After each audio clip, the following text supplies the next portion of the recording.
Jumpa lagi guys dengan kami guys. Kali ini kita akan mereaksi satu video ya, video yang menarik, sangat menarik menurut saya guys. Dia saya ambil juga dari miliknya Indonesia Elite Group ya guys ya. Jangan lupa guys didukung channelnya, di subscribe guys ya. Di sini judulnya mantap sih, lagi-lagi saya bilang harus saya akui mantap. Indonesia, tentang kebanggaan kita jadi orang Indonesia guys. Dia judulnya menaklukkan Singapura. Indonesia membuat Singapura tak berdaya melawan. Ya, kita tahu dulu Singapura itu sangat meremehkan kita ya. Singapura, Malaysia itu dari dulu memang sangat meremehkan kita. Kesininya berubah. Tidak usah berlama-lama guys, nanti kalian lagi bosan. Lanjut guys ya, langsung saja kita tonton guys. Karena apapun yang namanya negara maju itu juga ingin mempertahankan dirinya tetap menjadi negara maju. Itu pasti.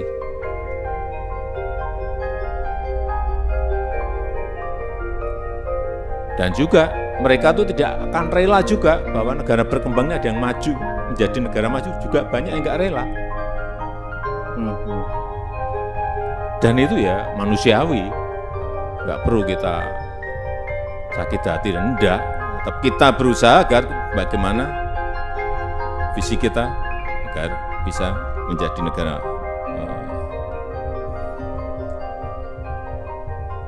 maju.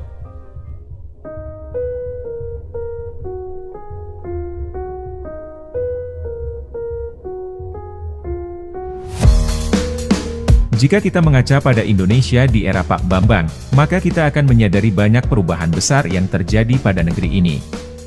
Dulunya yang dianggap bangsa terbelakang, kini sudah dianggap bangsa yang sangat berpengaruh. Khususnya dalam pembahasan kita kali ini negara Singapura. Kenapa Singapura? Tentunya karena hubungan kedua negara ini sangat mencolok akhir-akhir ini. Masih teringat jelas, ketika Jokowi baru menjabat, Indonesia masih dipandang sebelah mata. Masih dikira negara besar yang terlalu mudah untuk diobrak-abrik. Namun seiring berjalannya waktu, jumpscare Indonesia itu nyata untuk Singapura. Bagaimana tidak, baru 2 tahun Jokowi menjabat, Indonesia sudah mulai berani mendikte Singapura secara terang-terangan dengan program tax amnesty. Seakan dianggap bercanda, Singapura terlihat biasa-biasa saja. Sampai akhirnya tax amnesty laris manis, barulah Singapura sadar bahwa Indonesia tidak main-main. Walaupun terlihat korporatif, tapi secara logika Singapura pasti akan mengamankan aset-aset berharganya. Bahkan berkat kebijakan tersebut, perbankan di Singapura terlihat sempoyongan meladeni perpindahan dana warga negara Indonesia ke negara asalnya. Data lembaga keuangan Merrill Lynch menyatakan, dari sekitar 55.000 orang kaya di Singapura, sepertiganya adalah warga negara Indonesia, dengan nilai aset mencapai 87 miliar dolar Amerika Serikat atau sekitar 1.100 triliun rupiah. Jumlah yang setara dengan 50% APBN Indonesia. Tidak hanya sampai di situ, Singapura juga terus dihantui oleh pemberhentian pasokan energi dari Indonesia. Terlebih Indonesia bersikap keras terhadap Australia, yang hendak menyalurkan kabel ke Singapura, lewat jalur bawah laut perairan Indonesia. Dengan sikap-sikap tersebut, Indonesia mulai memperlihatkan keganasannya terhadap negara-negara di sekitar kawasan yang ingin bermain-main dengannya. Sampai di suatu titik Indonesia mengumumkan program hilirisasi, yang secara terang-terangan dengan gagah berani, mengibarkan bendera perang dagang dengan Perhimpunan Negara-Negara Uni Eropa seorang diri. Barulah Singapura benar-benar sadar bahwa Indonesia terlalu besar untuk dilawan. Dan secara tidak langsung, Indonesia mengingatkan bahwa bahan-bahan baku yang diolah di Singapura, juga sangat bergantung pada Indonesia. Keseriusan... Bentar dulu guys. Ini memang ya luar biasa banget ya. Yang jelas sih pastinya ini semua berkat kerja kerasnya dari Pak Jokowi ya. Dia dengan gagah berani menghadapi semua, dan kita lihat ya, alhamdulillahnya kita lihat Indonesia tidak lagi dianggap remeh, ya kan? Indonesia kini menjadi negara yang diperhitungkan.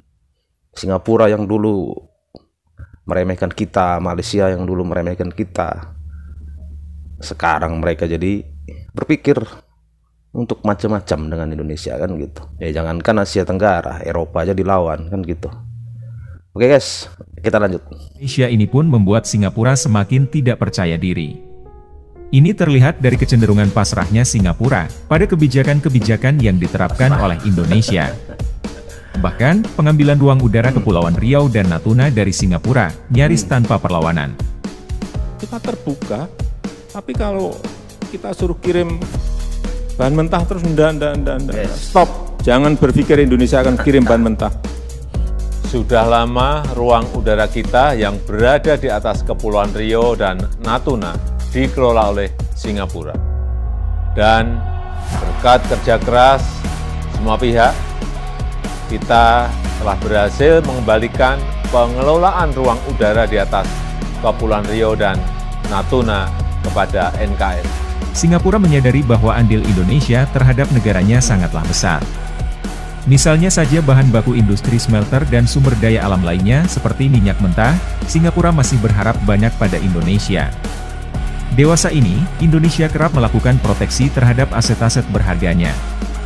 Indonesia mengatakan cukup pada pembodohan yang selama ini terus dibiarkan. Karena sekarang adalah saatnya Indonesia bangkit untuk menatap masa depan yang gemilang. Namun demikian, Indonesia tidak menutup diri dari negara manapun yang ingin bekerja sama, dengan catatan Indonesia mendapatkan keuntungan lebih, serta mendapatkan transfer of teknologi.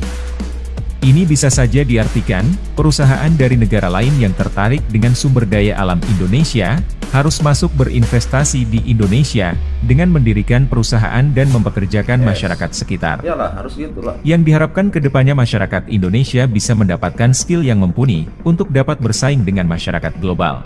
Buat negara lain bergantung kepada kita. Sebetulnya ini sudah beberapa kali saat cek.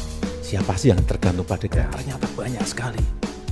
Begitu batu bara, kita stop 2 minggu saja, yang telepon ke saya banyak sekali. Kepala negara, Perdana Menteri, Presiden.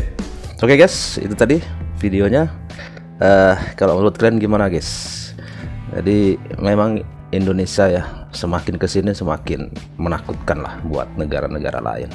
Kita sebagai warga Indonesia ya harus bangga dan kita dukung apa yang dilakukan para pemimpin kita di atas sana, karena selama itu untuk kemajuan bangsa kita, terutama Pak Jokowi.